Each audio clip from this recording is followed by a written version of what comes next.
ನಿಧಾನವಾಗಿ ಓದಿಕೊಳ್ಳೋಣ. Psalms 14.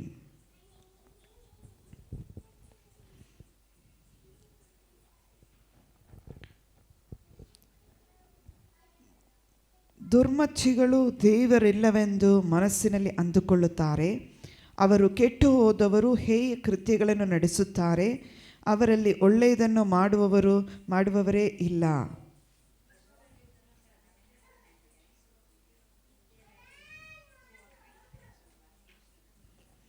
ಒಳ್ಳೆಯದನ್ನು ಮಾಡುವವನು ಇಲ್ಲ, ಒಬ್ಬನಾದರೂ ಇಲ್ಲ. ಪ್ರತಿಯೊಬ್ಬನೂ ದಾರಿ ತಪ್ಪಿದವನು, ಎಲ್ಲರೂ ಕೆಟ್ಟು ಹೋದವರೇ.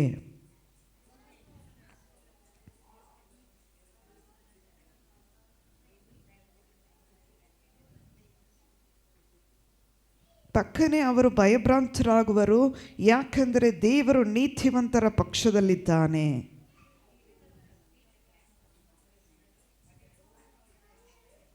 ಕೊನೆಯ ವಾಕ್ಯ ಎಲ್ಲರೂ ಸೇರಿ ಓದೋಣ. ಚಿಯೋನಿನಿಂದ ಇಸ್ರಾಯೇಲರಿಗೆ ರಕ್ಷಣೆಯು ಬೇಗನೆ ಬರಲಿ. ಯೆಹೋವನು ದುರಾವಸ್ಥೆಯಿಂದ ತಪ್ಪಿಸಿದಾಗ ಆತನ ಪ್ರಜೆಗಳಾಗಿರುವ ಯಾಕೋಬ ವಂಶದವರು ಉಲ್ಲಾಸಗೊಳ್ಳುವರು, ಇಸ್ರಾಯೇಲರು ಹರ್ಷಗೊಳ್ಳುವರು. Hallelujah, hallelujah. ಇಲ್ಲಿ ಈ ಕೀರ್ತನೆಯನ್ನು ನೋಡುವಾಗ ದಾವೀದನು ಬರೆದಂಥ ಕೀರ್ತನೆ, ದುಷ್ಟರ ನಾಸ್ತಿಕರಿಂದ ತಪ್ಪಿಸಿ ಕಾಪಾಡಬೇಕೆಂದು ಪ್ರಾರ್ಥನೆ. ಹಲ್ಲೆಲೂಯಾ. ನಾವು ಅನೇಕ ಸಾರಿ ದುಷ್ಟತ್ವದಲ್ಲಿ, ದೇವರಿಗೆ ಇಷ್ಟವಿಲ್ಲದ ಕಾರ್ಯದಲ್ಲಿ ನಾವು ಇದ್ದರೂ ಕೂಡ, ಆದರೆ ದೇವರು ಹೇಳ್ತಾರೆ, ಸ್ವಲ್ಪ ನನ್ನನ್ನು ನಂಬು. ಹಲ್ಲೆಲೂಯಾ. ಎಂಥ ಕೆಟ್ಟ ಕೆಲಸ ಮಾಡಿದರೂ ಕೂಡ ಯೇಸುವಿನ ಬಳಿಗೆ ಬಂದರೆ, ಯಾವುದೇ ಕೆಟ್ಟ ಕೆಲಸವನ್ನು ಮಾಡಿ ಕರ್ತನ ಬಳಿಗೆ ಬಂದರು, ಅಪ್ಪ ನನ್ನ ಪಾಪಿಯಾದ ನನ್ನನ್ನು ಕರುಣಿಸು ಎಂಬುದಾಗಿ ದೇವರ ಮುಂದೆ ನಾವು ಕೂಗಿಕೊಂಡರೆ ನಾವು ನೀತಿವಂತರಾಗುತ್ತೀವಿ. ಹಲ್ಲೆಲೂಯಾ.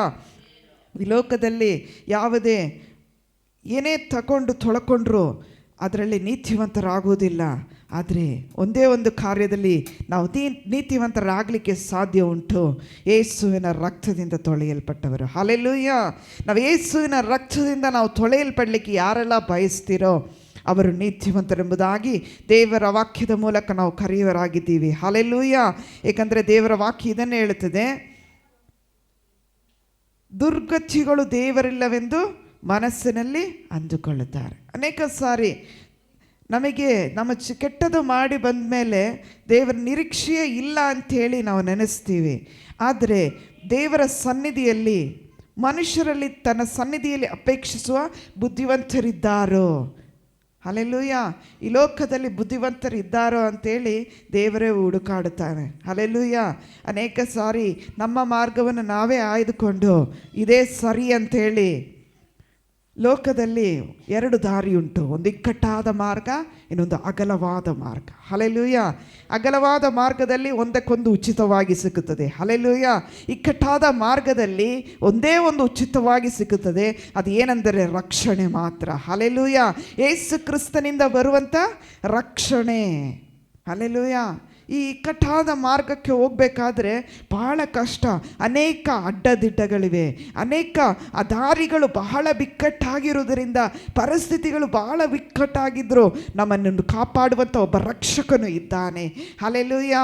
ಏಕೆಂದರೆ ದೇವರ ವಾಕ್ಯ ಇದನ್ನೇ ಹೇಳುತ್ತದೆ, ನೀನು ಕುಗ್ಗಿದವರ ಸಂಕಲ್ಪವನ್ನು ಭಂಗಪಡಿಸಿದರೂ ಯೆಹೋವನು ಅವರ ಆಶ್ರಯವಲ್ಲವೇ. ಹಲ್ಲೆಲೂಯಾ.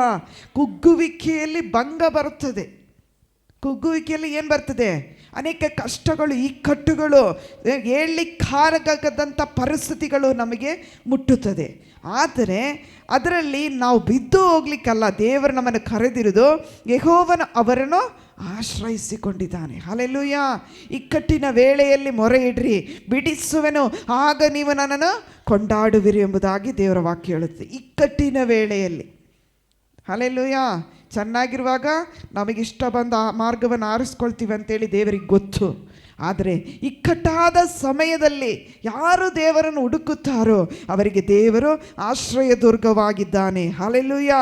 ಏಕೆಂದರೆ ದೇವರ ವಾಕ್ಯ ಹೇಳುತ್ತದೆ, ಚಿಯೋನ್ ಅಂದರೆ ಒಂದು ಸುಂದರವಾದ ಪಟ್ಟಣ, ಆ ಪಟ್ಟಣಕ್ಕೆ ರಕ್ಷಣೆ ಬೇಗನೆ ಬರಲಿ. ಹಲ್ಲೆಲೂಯಾ.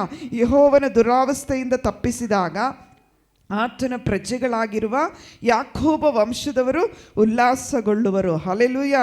ನಮ್ಮ ಜೀವಿತದಲ್ಲಿ ಉಲ್ಲಾಸಗೊಳ್ಬೇಕಾ? ದೇವರ ಸಮ್ಮುಖದಲ್ಲಿ ದುರಾವಸ್ಥೆಯಿಂದ ತಪ್ಪಿಸಿಕೊಳ್ಬೇಕಾ? ಒಂದೇ ಒಂದು, ದೇವರ ಸನ್ನಿಧಿಗೆ ಬರುವವರು ದೇವರನ್ನು ಅಪೇಕ್ಷೆಯಿಂದ ಹುಡುಕಬೇಕು. ಹಲ್ಲೆಲೂಯ. ನಾವು ಸುಮ್ಮನೆ ಬಂದಿಲ್ಲ, ಈ ದೇವರನ್ನು ಹುಡುಕುವುದರಿಂದ ನನಗೆ ಏನಾದರೂ ಒಂದು ಸಿಕ್ಕುತ್ತದೆ. ಹಲ್ಲೆಲೂಯ. ಏನು ಸಿಕ್ಕುತ್ತದೆ? ನಿಮ್ಮ ಜೀವಿತದಲ್ಲಿ ಪ್ರಥಮವಾಗಿ ಪಾಪ ಕ್ಷಮಾಪಣೆ ಸಿಕ್ಕುತ್ತದೆ. ಎರಡನೇದು ಸಮಾಧಾನ ಸಿಕ್ಕುತ್ತದೆ. ಮೂರನೇದು ನಿಮ್ಮ ಜೀವಿತದಲ್ಲಿ ಆಶೀರ್ವಾದ ಉಂಟಾಗುತ್ತದೆ. ಹಲ್ಲೆಲೂಯ. ಒಬ್ಬ ವ್ಯಕ್ತಿಯಲ್ಲಿ ಪಾಪ ರಹಿತನಾಗಿರುವಾಗಲೇ ಅವನ ಜೀವಿತದಲ್ಲಿ ಸಮಾಧಾನ ಉಂಟಾಗುತ್ತದೆ.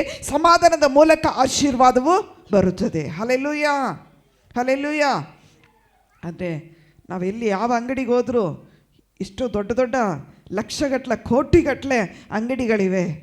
ಅಂಗಡಿಗಳು ಇಲ್ಲಿ ಸಾಮಾನು ನಾವು ಕೋಟಿಗಟ್ಟಲೆ ಹಣ ಕೊಟ್ಟು ತಗೊಂಡ್ರು ಈ ಮೂರು ಕಾರ್ಯ ಎಲ್ಲೂ ಸಿಕ್ಕಲ್ಲ. ಹಲ್ಲೆಲೂಯ. ಮೊದಲನೇ ಸಂಗತಿ, ಪಾಪದಿಂದ ವಿಮುಕ್ತಿ ಎಲ್ಲೂ ಸಿಕ್ಕಲ್ಲ ನಿಮಗೆ. ಯೇಸು ಕ್ರಿಸ್ತನ ಬಳಿಗೆ, ನಾನೇ ಮಾರ್ಗವು ಸತ್ಯವೂ ಆಗಿರುವಂಥ ಯೇಸುವನ್ನು ಹಿಂಬಾಲಿಸಲಿಕ್ಕೆ ನಾನು ಮತ್ತು ನೀನು ಮನಸ್ಸು ಮಾಡಿದರೆ ನಮ್ಮ ಮಾರ್ಗದೊಳಗೆ ಆತನು ಪ್ರವೇಶ ಮಾಡುತ್ತಾನೆ. ಹಲ್ಲೆಲೂಯ. ಅದಕ್ಕಾಗಿಯೇ ದೇವರೇ ಹೇಳುತ್ತಾನೆ, ಪ್ರತಿದಿನವೂ ಆತನು ನಮ್ಮನ್ನು ಸಂಧಿಸಲಿಕ್ಕೆ ಬರುವಂಥ ದೇವರು. ಆತನೇನು ನೋಡುತ್ತಾನಂದರೆ, ಮನುಷ್ಯರ ತನ್ನ ಸನ್ನಿಧಾನವನ್ನು ಅಪೇಕ್ಷಿಸುವ ಬುದ್ಧಿವಂತರಿದ್ದಾರೋ. ಇವತ್ತು ಪ್ರಾರ್ಥನೆಗೆ ಬನ್ನಿರಿ, ಕಷ್ಟಗಳು ಪರಿಹಾರ ಆಗಬೇಕಂತೇಳಿ, ಪರಿಸ್ಥಿತಿಗಳ ಬದಲಾವಣೆ ಆಗಬೇಕಂತೇಳಿ ದೇವರನ್ನು ಹುಡುಕೋರು ಒಂದು ಗುಂಪಿನವರಿದ್ದಾರೆ. ಒಂದು ಗುಂಪಿನವರು ಯಥಾರ್ಥವಾಗಿ ಎಲ್ಲ ಪರಿಸ್ಥಿತಿಗಳಲ್ಲೂ ದೇವರೇ ಬೇಕೆಂಬುದಾಗಿ ಇರುವರಿದ್ದಾರೆ.